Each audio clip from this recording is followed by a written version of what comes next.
unbelievable story. It was, my channel took off and was making crazy money just because we were getting millions and millions of views talking about this because no one thought he could get fired. And he took a settlement for like $8 million, which, was Oh, good. really? I thought it was like 25 million. We thought 75. It was all this crazy money. It was really Wow. like 8 million. And then when you go, taxes, lawyers and everything, he probably walked away with under, probably 3 or 4. Right, which is Um, fine, but that's a lot different. That's not like enough to live forever if, not when you he live could in have LA. yeah, not Yeah. when he could have possibly worked 10 more years, Right. or longer doing the show. But either way, he starts a podcast and I'm sure it's doing fine, but he had the money and the bandwidth to make it Joe Rogan level, 3 camera setup, build it out, fly in your guests, make it the best thing. And he didn't do that. He made it like Zoom style. Bravo does something I'm so shocked The Bachelor doesn't do. They have Watch What Happens Live. That is amazing. Even if that was like a loser, like wasn't making its money production wise, it keeps everybody united in this synergy level that The Bachelor doesn't. And The Bachelor doesn't have that because it's Disney. They don't need that. Like they don't like Bravo lives off of these shows. They're their money makers. So every night they can get together and have like a late night talk show. So they knock it out of the park with the production of that show. I still think it could be longer form. It's very like zippy zappy, but it creates all the sound bites and it gives you up to date discourse about what everyone's thinking about the new thing that's going down. What about yes and yes? And I'm not even like criticizing Rachel Leviss because I actually really like her and I agree, go get your bag.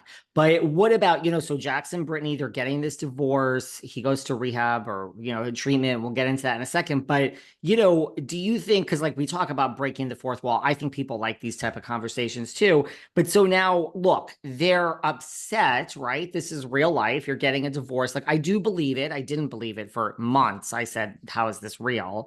But, now we have Jax comes out and Brittany serves him papers on the show. Now, I'm not saying that there's not producers involved and people saying you have to do this on the show. These people have been with you for over a decade. But, like, do you think there's any part of Jax and Brittany, like, you're not happy, but you have to be self-aware of like, holy shit, this is making a good fucking show. I'm going to serve Jax on the show. Like, I don't like, I mean, I can't see Brittany saying look, if someone says to you, like, Maria, go and be the Bachelorette, or Tyler Cameron, you're like, for $100,000, shove it up your ass. No thanks.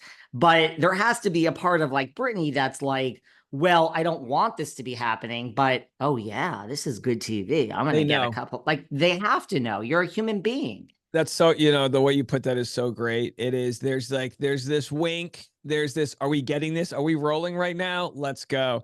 And if you're Brittany, I mean, you've got your assistant, your producers, probably like, she probably has a producer assigned to her. Absolutely. This is going to be monetized because the show still on, it has the potential to be a star show for Bravo, but it could also fizzle. And that's the right move. You're gonna get divorced regardless. You're going to cry regardless. And then if you're Jax, you have the opportunity to look like the damsel and the victim here. Not that he is, but he has the opportunity to be bummed out and, they'll both milk it. Yeah, no problem at all with milking it. And when I did read that, they whatever article TMZ I read, it was like, yeah, she served him papers on set. I go, well, you just secured a viewer for next season. You absolutely did. That's what it is, right? Like the Valley, let's be very clear. We don't have a major blockbuster Bravo hit show at this point. That was Vanderpump Rules. Like we have a make or break crucial season. Chances are you're getting a third season. We already could say you're going to get a third season, but right, this could solidify you. There could be a lot of seasons. I mean, we could have a 10-year thing here, like whereas Vanderpump is winding down. We've got a lot of we don't know anything about Jesse, really. We've got a lot behind all these closed And, doors of and these people. And by the way, I could literally speak to a film school for like an hour on the genius level of editing that Vanderpump and The Valley did. I remember watching this. Sometimes you're watching a show, you're texting, you're kind of like passively waiting for something to happen. And I look up, I think this is what went down. Jax was being interviewed in a testimonial on Vanderpump. And then as he walked off the testimonial, and I might be misremembering it, he walks onto the Valley show, and the Valley just starts being the show. And I go, oh my gosh, they took away the standard end credits new show, and they just brought us an extended teaser. You never see this on network TV, because on network TV it's like, all right, that was CSI, that's over because that production company's done. Now we have Dateline, here's this is going to start. You go take a break, all right, I'm done after this. They didn't give you the opportunity to leave the TV screen. And that, when you talk about like leading into a new thing, yeah, you're right, the Valley would have never existed if Vanderpump didn't have Scandival. I wouldn't be covering it, we wouldn't know each other. Like, it really opened up a whole new audience. And I'm sure the Scandival, like a lot of the diehard Vanderpump fans were like, oh, you don't even know all the backstory. It's like, damn right I don't, but I'm cheering for the team now. Like, this is interesting. So yeah, I didn't watch probably one show other than maybe Below Deck. I didn't watch one show on Bravo, and I'm like, I'm hooked. These are better. They're telling a better story than The Bachelor. That's how Vanderpump started. It spun off just like that from Real Housewives of Beverly Hills. It's genius. It really doesn't get, I haven't heard anyone talk about this. I think it's really a genius way to introduce audience that might go, yeah, I don't know. You hear this term Vanderpump, oh, the Valley. Now I'm watching this. And then all of a sudden they literally pull you across the, the boulevard over the bump. And now you're in the Valley. Like, I guess we're doing the Valley now. It's like, that's really, it was just really smart. That's what it was. Because like most people in the Bravo verse, I mean, myself included, like they weren't excited at all about the Valley. They're like, oh, Jax, it fired, you're coming back. But they spun it off. People watched that first season. Like you said, it went right in.